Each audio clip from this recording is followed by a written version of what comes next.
Welcome to the YouTube channel of Lal Bagh girls inter college. तो बच्चों, आज का ये वीडियो क्लास 7th के लिए है, जिसमें मैंने आपके लिटरेचर में से सेकंड चैप्टर लिया है, वो है सूझबूझ। ये कहानी बहुत ही प्रेरणादायक कहानी है और इस कहानी में जो है विज्ञान के सही उपयोग के बारे में बताया गया है कि विज्ञान हमारे दिन प्रतिदिन के जीवनचर्या में कितना अधिक महत्व रखता है। ये बात हमें इस कहानी को पढ़ने से पता चलती है।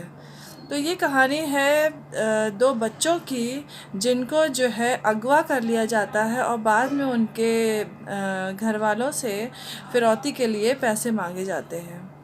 तो कहानी का आरंभ होता है जहाँ पर चार बदमाश आपस में बैठ के बात कर रहे हैं कि जो है किस प्रकार से बच्चों को अगवा किया जाए जिससे कि वो पकड़े भी ना जाए। और चारों ही बदमाश जो है बैठे हुए ये प्लान बनाते हैं कि कैसे उनका पहले वाला जो उन्होंने योजना बनाई थी वो असफल हो गई थी। किस तरह से वो टेलीफोन के माध्यम से जब पैसा मांगते हैं तो लोग जो है उन्हें पकड़वा देते हैं पुलिस से। तो इस बार वो ऐसी योजना बनाना चाहते थे कि कोई उन्हें पकड़ ना सके।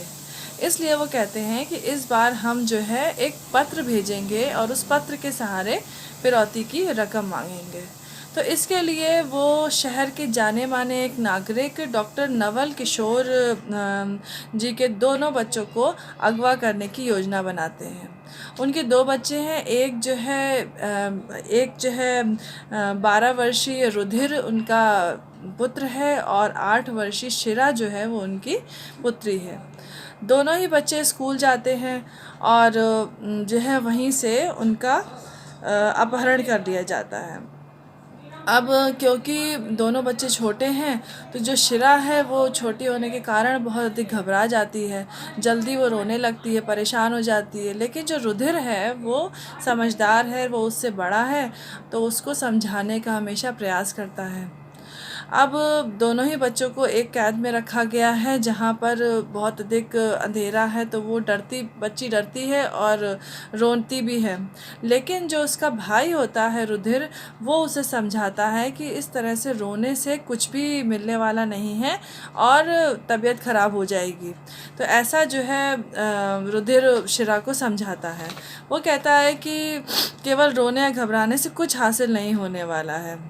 तो इस प्रकार से दोनों बच्चे एक दूसरे को ढांढस बंधा रहे हैं और एक कोठरी में बंद हैं। इसी उधेड़ बुन में जो है काफ़ी समय बीत जाता है, पर जो रुधिर है वो जानता है कि उसने ये सारा समय ऐसे ही व्यर्थ नहीं किया है। इस समय में उसने कुछ न कुछ इस समस्या का हल निकाला है। तो अचानक से उसका हाथ जो है अपनी ही नेकर की जेब में जाता है, जिसमें से 10 रुपये का एक नोट निकलता है। वो उस 10 रुपये के नोट को बीच से फाड़ देता है। फाड़ते ही शिरा जो है उससे कहती है कि अरे, ये तो इकलौता हमारा सहारा था और तुमने इस नोट को भी फाड़ दिया। लेकिन रुधिर जानता है कि वो इस नोट का कुछ ना कुछ उपयोग करने वाला है, इसलिए वो जो है उन दोनों टुकड़ों को अपने पास रखता है।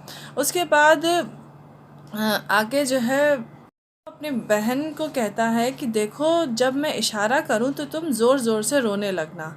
थोड़ी देर के पश्चात जो है खाने का समय हो जाता है और उनको ये भी पता है कि किस तरह की खाने की थाली आने वाली, किस प्रकार से लोग उनसे जो है खाली थाली उनकी तरफ खिसका देंगे।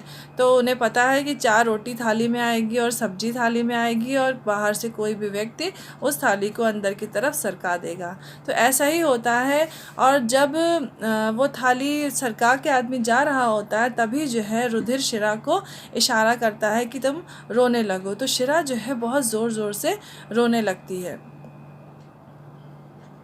उसी बीच जो है एक चावल के 4 दानों को जो है चावल की एक छोटी सी कतरी पर जो है उसको रगड़ा और जो है उसमें से ऐसा लेस सा बनाया और जो है उन फटे हुए नोटों को जोड़ दिया।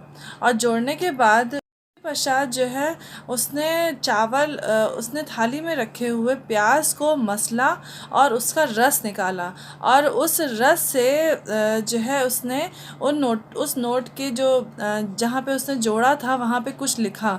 अब वो लिखने के लिए कुछ चाहिए, तो वहाँ पे कमरे में जहाँ कूड़ा पड़ा होता है वहाँ पे उसने एक माचिस की छोटी सी तीली निकाली, और उस तीले से और उस रस से जो है उसने कुछ लिखा और जल्दी से फटे हुए दोनों नोटों को जोड़ दिया। थोड़े समय के बाद जब अपहरणकर्ता जो है थाली लेने के लिए आते हैं, तब रुधिर जो है उस नोट को आगे कर देता है, और उसी समय जो शिरा होती है वो ज़ोर ज़ोर से रोने लगती है। अब वो अपहरणकर्ता पूछता है कि ये रो क्यों रही है। तब रुधिर कहता है कि ये 10 का नोट जो है उसने अपनी सहेली मीता से लिया था और उससे शाम तक देने का वादा किया था। अगर उसे वो ये नोट नहीं देगी तो जो है मीता के घर पर बहुत पिटाई हो जाएगी, इसीलिए शिरा रो रही है। तो आप जो है इस 10 के नोट को मेरे घर वालों तक पहुंचा देंगे। तो अपहरणकर्ता को भी लगा कि ये तो साधारण सी बात है कि 10 का नोट जो है उसके घर तक पहुंचा दे, तो इसलिए जो है वो कहता है ठीक है मैं पहुंचा दूंगा। और शाम तक जो है एक पत्र, जो फिरौती का पत्र होता है, उसके साथ 10 का नोट रख के वो बदमाश जो है उनके घर के बाहर जाके वो छोड़ आते हैं। घर के बाहर जाके छोड़ने के पश्चात जो है जैसे ही वो फिरौती का पत्र और जो है नोट पुलिस के हाथ लगता है, वो जल्दी ही उन बदमाशों को पकड़ लेते हैं और साथ ही साथ रुधिर और शिरा को भी बचा लेते हैं। पूर्ण घटनाक्रम के बारे में जब पत्रकार पुलिस अधिकारी से पूछते हैं तो वो बताते हैं कि इस का सारा श्रेय जो है रुधिर को जाता है। इसी की वजह से वो बदमाश भी पकड़े गए, और साथ ही साथ जो है हमने उन अपहरणकर्ताओं को भी पकड़ लिया। ये इसी की सूझबूझ का परिणाम है कि आज हम इन बदमाशों को पकड़ने में सक्षम हुए। जो प्याज के रस से जो नोट पे लिखा था, उससे ही पता चला कि जो है उनके जो घर का नौकर है बिरजू, उसी ने ये अपहरण किया है। और इस प्रकार से पुलिस उन अपहरणकर्ताओं तक पहुंच जाती है और कहानी का अंत हो जाता है। तो इसी प्रकार से बच्चों, हमको भी जो है विज्ञान का दिन प्रतिदिन कितना अधिक अच्छा इस्तेमाल है ये करना आना चाहिए। ये प्रेरणा हमें इस कहानी से मिलती है। आप लोग इस कहानी को अपने किताबों में पढ़िएगा भी, और इसका सारांश मैंने आपको बताया है, तो ये आप समझिएगा भी।